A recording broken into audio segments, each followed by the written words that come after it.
आत्मशक्ति को जगाने के कई उपाय देखने मिलते हैं हमारी संस्कृति में। जैसे हम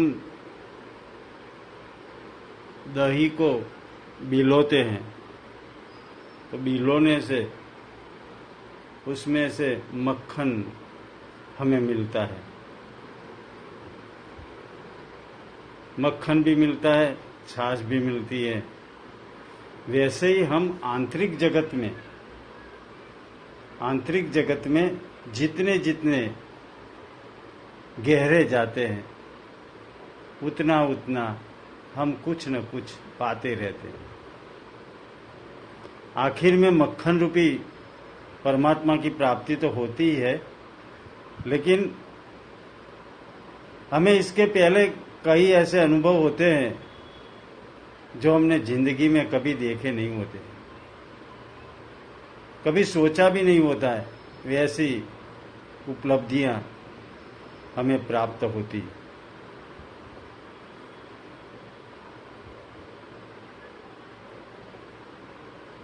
कई लोगों को विश्वास नहीं होता कि ये सब करने से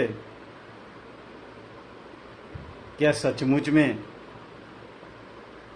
हमें हमारा जो आत्म प्राप्ति का ध्येय है वो हासिल हो जाएगा, क्या हमें सफलता मिलेगी। लेकिन हमने अभी कदम उठाया नहीं तो हम गंतव्य स्थान तक कैसे पहुंचेंगे। हमें पहले कदम उठाना पड़ेगा, यत्न करना पड़ेगा, अपने अंतरात्मा में गोता लगाना पड़ेगा, प्राणायाम करना पड़ेगा और ध्यान आदि करके एकाग्रता प्राप्त करके हमें उस लक्ष्य को प्राप्त करना है। हमारी गहराई में सब कुछ है। विश्वास से हमें हमारे भीतर गोता लगाना है।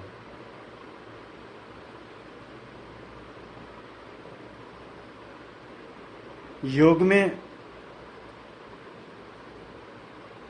जिसको त्रिबंध नाम से जाना जाता है,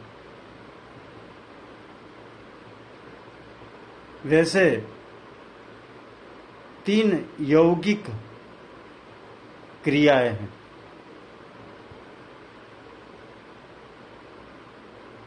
जिसे मूलबंध, उडियान बंध और जालंधर बंध से जाना जाता है।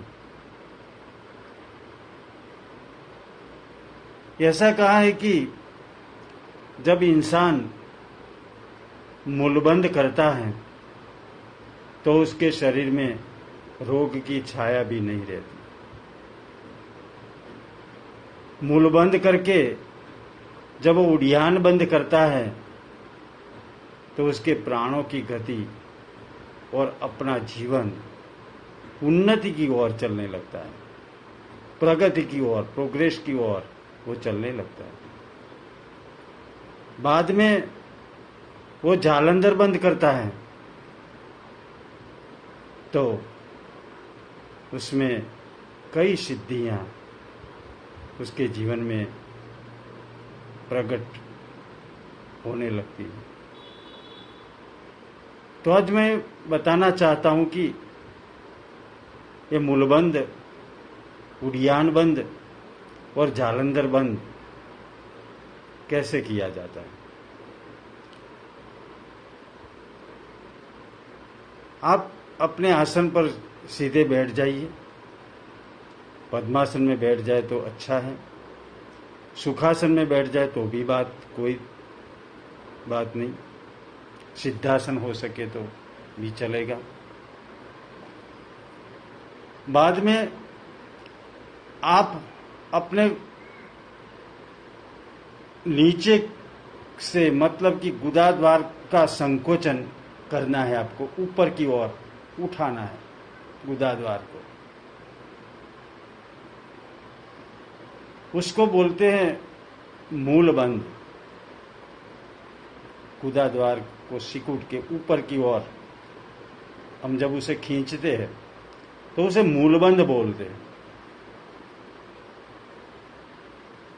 मूलबंध करने के बाद हमें अपने पेट को अंदर की ओर लेना है और श्वास बाहर निकालना है। पेट को अंदर करके श्वास बाहर निकालते, उसे बोलते हैं उड़ियान बंध। बाद में हमारा जो वो थोड़ी बोलते हैं उसको ऐसा करके उसे दबाना है और हमें श्वास बाहर निकालना है। थोड़ा सा आगे की ओर झुकना है, उसे बोलते हैं जालंधर बंध। वो तीन मिलके त्रिबंध के नाम से जाने जाते हैं। ये त्रिबंध का अभ्यास करने से आपकी परमात्मा प्राप्ति की यात्रा तेज चलने लगी। ये कठिन नहीं है, हो सकता है। इसे बोलते हैं त्रिबंध, जो हमारे जीवन में ईश्वर प्राप्ति को सुलभ बना देता है। ओम आनंद, ओम आनंद।